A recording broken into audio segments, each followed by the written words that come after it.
Koalisyon, si Ochi Tolentino. Good morning po, si Xander po ito at si Good Angel. morning po. Ah, Magandang Ma- umaga po, Sir Sander and Ma'am Angel, Opo, sa at- lahat ng inyong mga tagapakinig at tagapanood. Opo, Ma'am Ochi, maraming salamat po dahil sa lagi po namin kayong nakakapanayam dito po sa ating himpilan.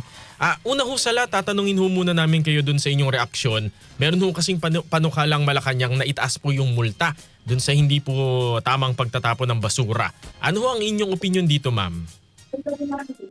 Ah, okay lang naman ho kasi provided ho din yun sa sa RA 9003 na every 3 years pwede hong itaas ang multa ng mga LGU. Yan po ay base po sa itinatakda po ng batas na RA 9003. Kaya lang po ang akin po lang comment Mhm. and suggestion, okay lang po sanang mag-increase kung sana po yung mga LGU ay ginagawa po na ipatupad kung ano po ang sinasabi ng Ecological Solid Waste Management Act. Kasi dapat po kasi natin makita na bakit kaya nagtatapon sa iba't ibang area yung mga tao? Ano po yung ugat? Ano yung root cause ng pagtatapon sa iba't ibang areas? Mm-mm. Kasi maaari po kasi hindi na-i-implement yung batas kaya ganun. Opo, pero Ma'am Ochi, sa tingin nyo, effective po ba ito yung pagtataas ng multa kaysa paigtingin na lamang po yung batas? Kasi nga, di ba parang nakikita po natin sa mga estero, yung mga may mga informal settlers, parang sila din po yung mga nagtatapon po ng basura. At pag nagbaha, eto rin po yung basura na Bumabalik napapadpad. lang sa Oo, kanila. bumabalik lang po, Ma'am Ochi. Yes po. Sa akin po, okay po na kung ito po yung magiging paraan para po sumunod ang tao, okay po yun. Kaya lang ho, kasi nga ho, kami, bumababa po kasi kami sa mga barangay. Mhm. Nagmomodelo po kami, ginagawa po namin zero waste yung mga barangay. Alam po namin yung realidad doon sa mga communities na to. Kaya ang ano ko ho, kung mas makakatulong po yung pagtataas ng multa, okay lang po yun. Pero dapat po sana yung sinasabi po ng RA 9003 na i-implement ang paghihiwalay ng basura at maayos na koleksyon mula sa barangay, palagay ko po yung penalty ay minimal na lang po yun. Kasi ho, kita po namin yung sitwasyon at the barangay level. Pero okay po yun kung makakatulong na pataasin para mapasunod po natin ang mga tao.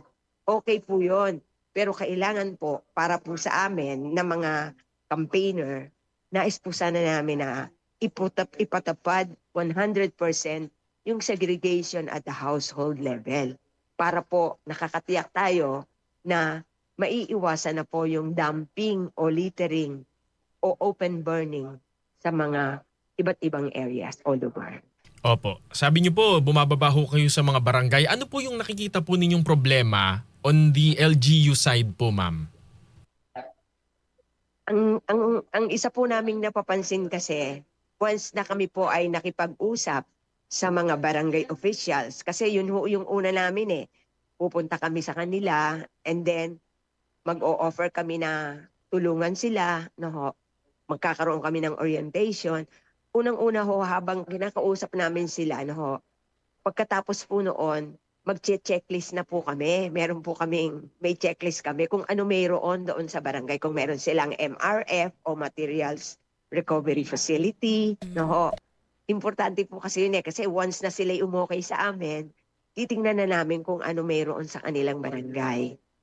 Okay. Ayun ho. Usually ang nakikita namin, marami sa mga barangay ay walang MRF, Materials Recovery Facility, na kung saan ay pwede nilang ilagay ang mga basura na makokolekta nila at the household level.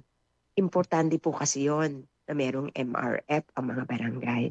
At pangalawa, kung meron po silang ordinansa. Kasi siyempre ho, hindi nila pwedeng mapasunod ang mga tao kung walang ordinansa. At yun po ay mahalaga. At yun po yung isa sa napapansin namin na yung iba ay wala pong ordinansa at yung iba ay walang lugar for MRF. Yun po yun.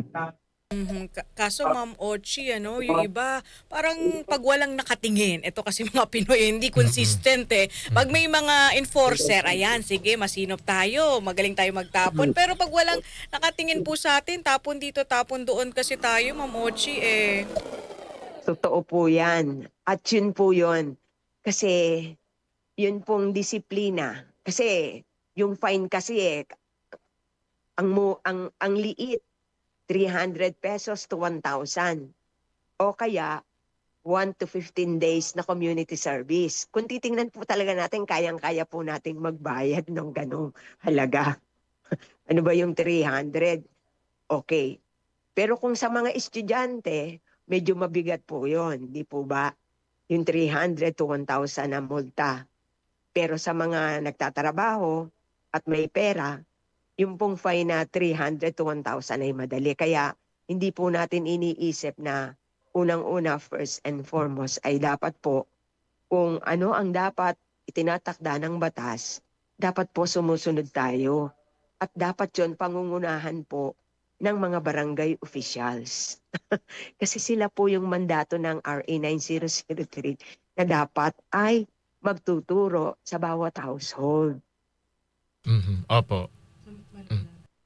Apo. Ma'am, so huling katanungan regarding this, paano po makakatulong ang ang Eco Waste Coalition para po sa awareness ng ating mga kababayan? Lalo na't may batas po tayo, 'di ba? Yung paghihiwalay na nabubulok sa hindi nabubulok. So paano po yung ginagawa nating campaign, Ma'am Ochi?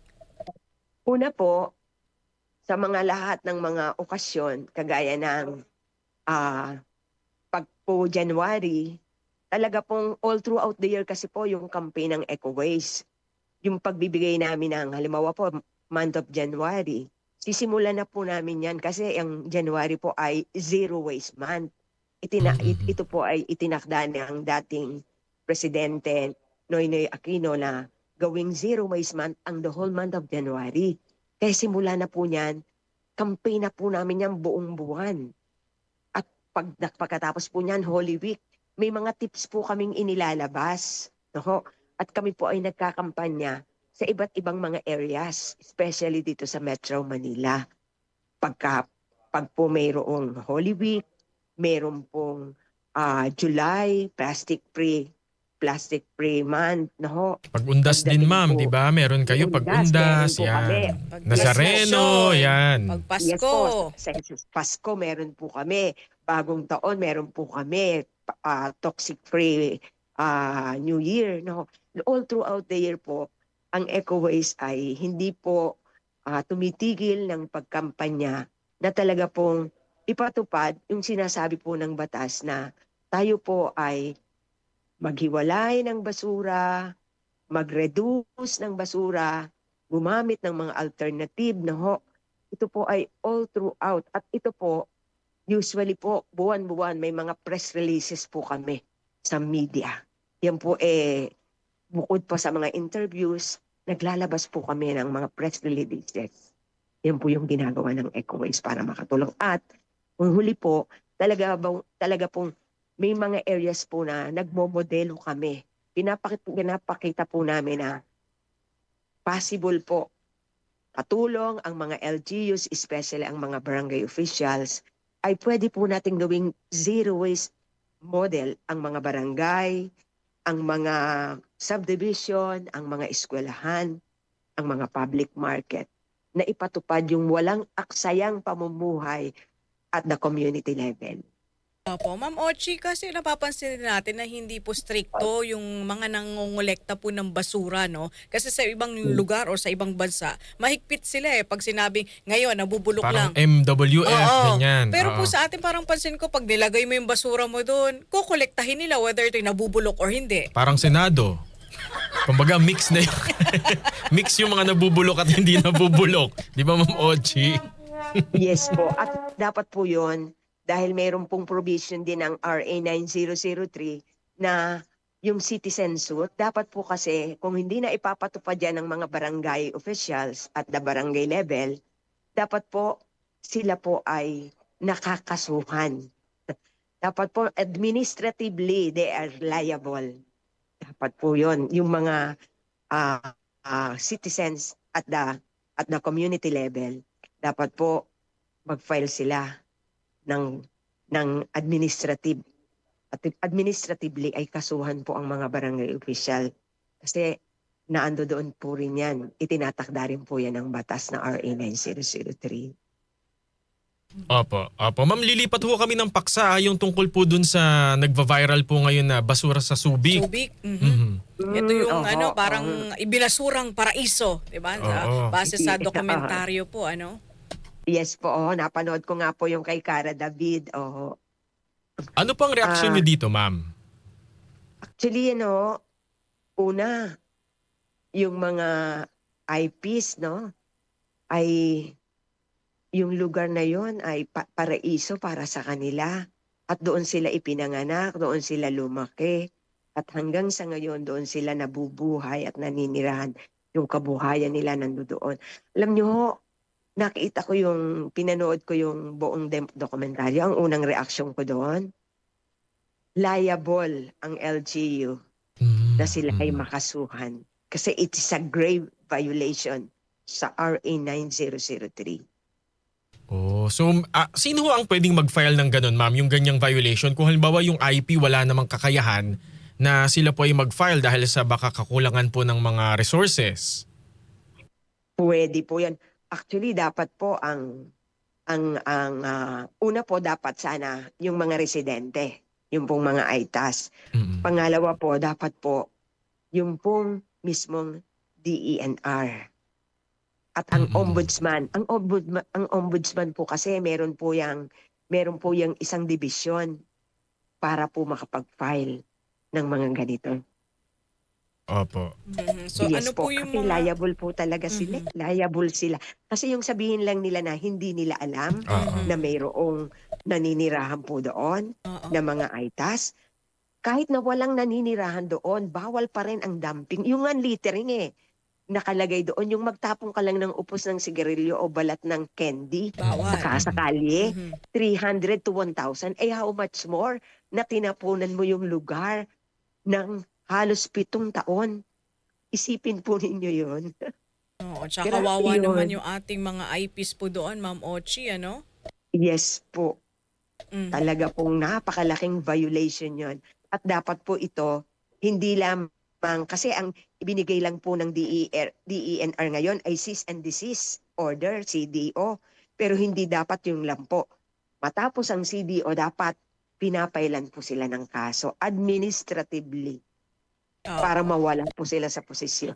Alright, siguro Ma'am Ochi, mensahe na lamang po sa ating mga kababayan, lalo na po ngayon panahon po ng tag-ulan. Yes po, ang panawagan po ng Eco-Waste Coalition sa mga bawat individual, lalong-lalo na po sa local government officials at sa DENR, sana po ay magtulungan tayo na ipatupad 100% yung sinasabi po ng batas na RA 9003, ang Ecological Solid Waste Management Act at the barangay level. Magtulungan po tayo kasi ito po yung katugunan para sa lumalalang problema sa basura. Maghiwalay tayo at the household level. Kasi alam nyo, hindi po magiging problema ang nangyayari ngayon na pagsunog o pag-landslide sa mga landfill.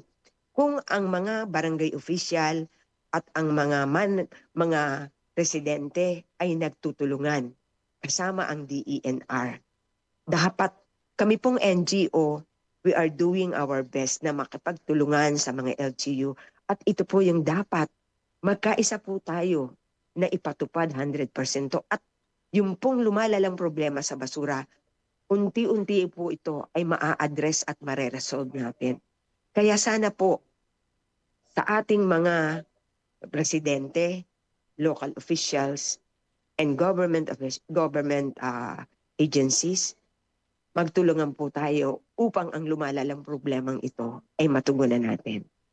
Yun lamang Maraming po, salamat po, Ma'am Thank you Ochi po, Ma'am Tolentino. Ochi.